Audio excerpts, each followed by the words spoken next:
So I was on a Zoom call this morning with an accountant who's been going through some life changes, and I say, "Hey, how's 22 been going for you so far?" He goes off screen for a sec, and then he suddenly pushes into view what I thought was probably the largest bowl of candy I've ever seen in my life. And then he randomly asked me, "Mark, what's your favorite Jolly Rancher?"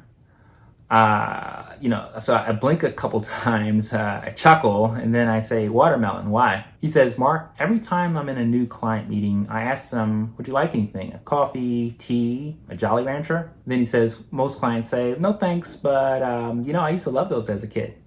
And he tells them, "I still do. What was your favorite flavor, by the way?" Then he turns the conversation into talking about their kids, their family, and what they want most for their future. By the end of the meeting, he doesn't just ask them to sign an engagement letter. He tells them that he would love the opportunity to help them plan, not just for them, but for their family legacy as well. And then he hands them a Jolly Rancher and says, "I'd like to be a part of that wealth building with you. What do you say?"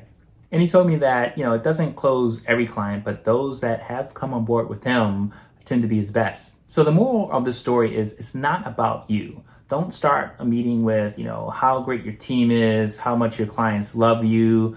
Believe me, they've already checked you out on Google reviews even before they schedule the call. Talking about you is not what wins new clients.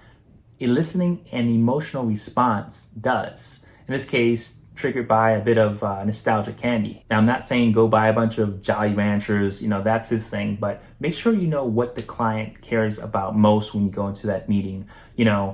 Stop talking about yourself, and remember, it's not about you, it's about them. It's about their family and their life.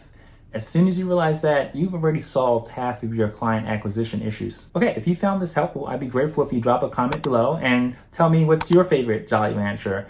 Feel free to tap that like button as well so others can find this too. And if you want to know how to solve the other half of your marketing, click the next video on your screen for my new ultimate guide to getting leads for your firm.